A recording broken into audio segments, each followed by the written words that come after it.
Hello student, तो अभी हम क्वेश्चन करने वाले हैं विद्या गैस से रहेगा और सेमेस्टर 3 2022 से 26 सेशन वालों के लिए ये क्वेश्चन है। फिजिकल केमिस्ट्री पढ़ना था MJ 4 केमिस्ट्री में। हमने अभी तक 23 से 24 वीडियो जो है बना चुका है। विद्या गैस के जितने भी न्यूमेरिकल्स है, थ्योरीज है, उसमें बहुत दिनों से वीडियोस नहीं आ रही थी, लेकिन अब आएगी वीडियो। उसके लिए आप टेंशन ना लें। जितने भी क्वेश्चंस है आपके विद्या गैस में, जितने भी आपको टॉपिक्स है, वो सारे के सारे कवर किए जाएंगे इस चैनल में। तो आप इस चैनल के साथ बने रहे और सब्सक्राइब जरूर कर लें। आज का जो क्वेश्चन है उसे हमने 24 कंसिडर किया है विद्या गैस से। क्वेश्चन है calculation of mean free path and the next question हमारा है कैलकुलेशन ऑफ कोलाइजन डायमीटर। ये दोनों क्वेश्चंस को हमें सॉल्व करना है। देखिए, मीन फ्री पाथ और विस्कोसिटी ऑफ गैस में हमने रिलेशन बता चुका है पिछली वीडियो में, जिसमें कि मैंने आपको मीन फ्री पाथ का थोड़ा सा कुछ बताया था, थोड़ा सा आइडिया दिया था कि मीन फ्री पाथ होता क्या है। लेकिन अब यहाँ पर हमें डायरेक्ट बोल दिया है कि मीन फ्री पाथ का जो भी डेरिवेशन होता है उसको कैलकुलेशन आप करके दिखाओ। पहली बात तो ये है कि calculation of mean free path में यहाँ पर 2 कैलकुलेशंस करेंगे हम, क्योंकि मीन फ्री पाथ का 2 कैलकुलेशंस होता है। आप जो भी करो दोनों का दोनों आंसर होगा। आपका एग्जाम में अगर आता है तो आप ये वाली जो बुक में दी हुई इसको करो या फिर मैं जो बताने वाला हूँ उसको करो। दोनों का दोनों आपको सही होगा। मैं इसको भी बताऊंगा और उसको भी बताऊंगा। तो सबसे पहले जो मैं आपको बताने वाला उसको देखते हैं, उसके बाद हम अपनी बुक की ओर आएंगे। यहाँ पर calculation of mean free path कहा है, कैलकुलेशन स्टार्ट में ही स्टार्ट कर दे, ऐसा नहीं है। हम यहाँ पर सबसे पहले कुछ चीजें डिफाइन करनी पड़ेंगी कि मीन फ्री पाथ एक्चुअल में होता क्या है। तो हम यहाँ पर सबसे पहले मीन फ्री पाथ को लिख लेते हैं, उसका डिफिनेशन हम लिख लेते हैं, उसके बाद में आपको समझाता हूँ। मीन फ्री पाथ को हम लोग लैम्बडा से डिनोट करते हैं। स्टार्ट करते हैं।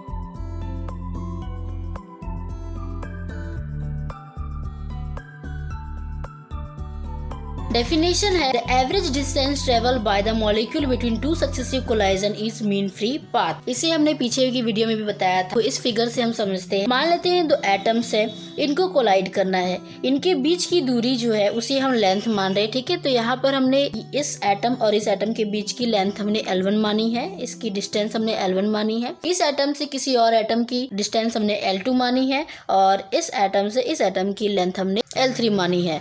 तो अब यहाँ पर बात ये है कि ये जो यहाँ से यहाँ इसको कोलाइड करने के लिए ये जो एटम डिस्टेंस कवर करने वाला है उसी को हम लोग बोलते हैं मीन फ्री पाथ। यही यहाँ लिखा हुआ है कि the average distance travel by the molecule between 2 successive collision is mean free path. कि मान लीजिए ये दो एक एटम है और इसको इस एटम को इसके पास जाना है कोलाइड करने के लिए। ये आपस में मिलेंगे और कोलाइड करेंगे। तो जब ये आपस में मिलेंगे कोलाइड करेंगे तो इनको जो डिस्टेंस ट्रेवल करनी पड़ रही है कोलाइड करने के लिए, उस एवरेज डिस्टेंस को ही हम लोग मीन फ्री पाथ कहते हैं। Get it? तो average distance travel by the molecule between 2 successive collision. Successive collision यानी कि कोलाइजन किसी भी 2 एटम्स के बीच में होती है, 2 मॉलिक्यूल्स के बीच में होती है। तो इसीलिए सक्सेसिव कोलाइजन लिखा जा रहा है कि इन दोनों के द्वारा जो कोलाइजन हो रहा है उसे सक्सेसिव कोलाइजन कहते हैं। और उस कोलाइजन के दौरान जितनी डिस्टेंस ट्रेवल की जा रही है, जितनी एवरेज डिस्टेंस ट्रेवल की जा रही है, उसे हम मीन फ्री पाथ कहते हैं। तो आई होप आपको समझ में आया होगा कि मीन फ्री पाथ किसे कहते हैं। यहाँ पर हमने 4 एटम्स लिए हैं।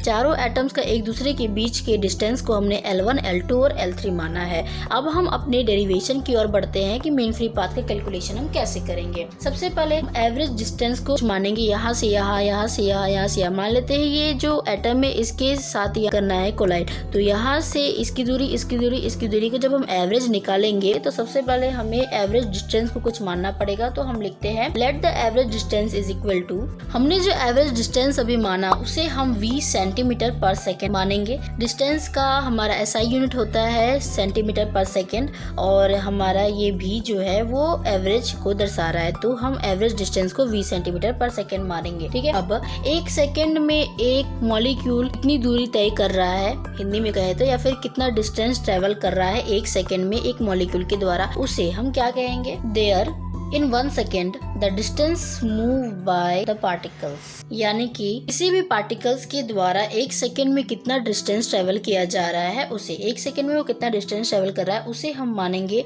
20 सेंटीमीटर। देखो कहाँ से आया ये 20 सेंटीमीटर पर सेकेंड, ठीक है। और हमें इसे करना है 1 सेकेंड में। तो ये सेकेंड से ये सेकेंड कटेगा तो हमारे पास बच जाएगा 20 सेंटीमीटर। और यही हमारा, इसे हम मान रहे हैं कि 1 सेकेंड में किसी भी पार्टिकल के द्वारा डिस्टेंस ट्रेवल की जा रही है 20 सेंटीमीटर। यहाँ तक हो गया। कि किसी भी पार्टिकल के द्वारा 1 सेकेंड में डिस्टेंस कितना बार ट्रेवल होता है 20 सेंटीमीटर।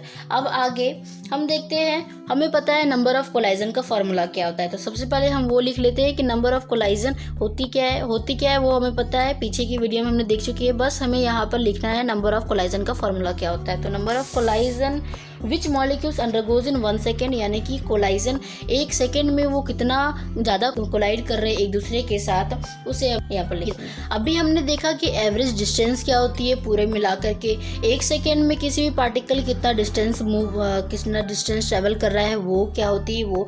अब हम 1 सेकेंड में नंबर ऑफ कोलाइजन देखेंगे कि एक एटम 1 सेकेंड में कितना कोलाइड करता है। तो हमें कोलाइजन नंबर का जो फॉर्मूला है वो पता है, हमने पहले भी डिराइव कर चुका है। इसका फॉर्मूला होता है √2 पाई v सिग्मा स्क्वायर n। इस फॉर्मूला को लेकर के हम आगे बढ़ने वाले हैं, क्योंकि मीन फ्री पाथ का जो फॉर्मूला होता है उसे हमें नंबर ऑफ कोलाइजन और डिस्टेंस से पता चलने वाला है। क्यों? क्योंकि हमने यहाँ पर डेफिनेशन में ही देखा कि डिस्टेंस और कितने सक्सेसिव कोलाइजन, वो दोनों को जब हम by the molecules between 2 successive collision यहाँ पर, तो उसका जब हम लोग डिवाइड करेंगे तो हमें मीन फ्री पाथ मिलता है। तो हम यहाँ पर लिखेंगे then the mean free path को हम लैम्बडा से लिखते हैं। इसका फॉर्मूला होता है, थ्योरेटिकली इसे अगर कहा जाए तो ये होता है distance in 1 second by number of collision in 1 second.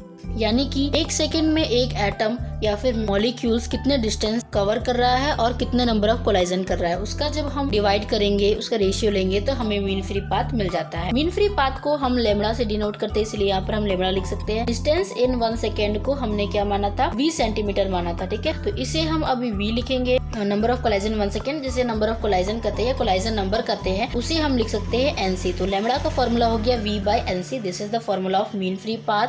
अब यहाँ पर हम NC की वैल्यू को पुट करेंगे, जो हमने ऊपर लिखा था v, तो v ही रहेगा। NC है, NC यानी कि नंबर ऑफ कोलाइजन, उसका फॉर्मूला होता है √2 पाई v sigma square n।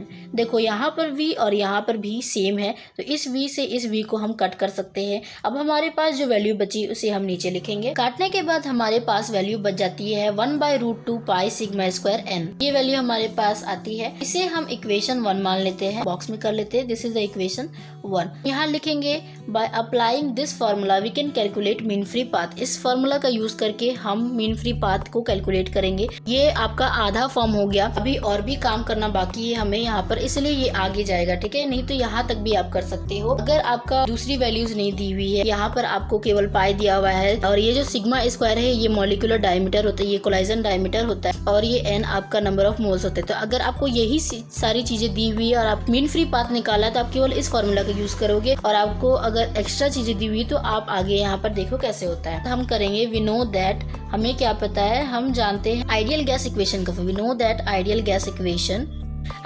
Equation का फॉर्मूला आप सभी को पता होगा, PV is equal to nRT। और ये फॉर्मूला हमारा n मोल्स के लिए होता है, ठीक है, n मोल्स के लिए होता है। यहाँ पर हमें n चाहिए, तो इस n को हम यहाँ से निकालेंगे। ये PV इधर है, PV इधर ही रहेगा, ये यहाँ पर गुना में है तो उधर जाके भागा में हो जाएगा। तो हमारे पास n की ओवरऑल वैल्यू जो आती है वो आती है n is equal to PV/RT, और इसे हम इक्वेशन 2 मानेंगे। तो हमारे पास इक्वेशन 1 हो गया, 2 हो गया। अब यहाँ पर हम लिखेंगे putting the value of equation 2 in equation 1।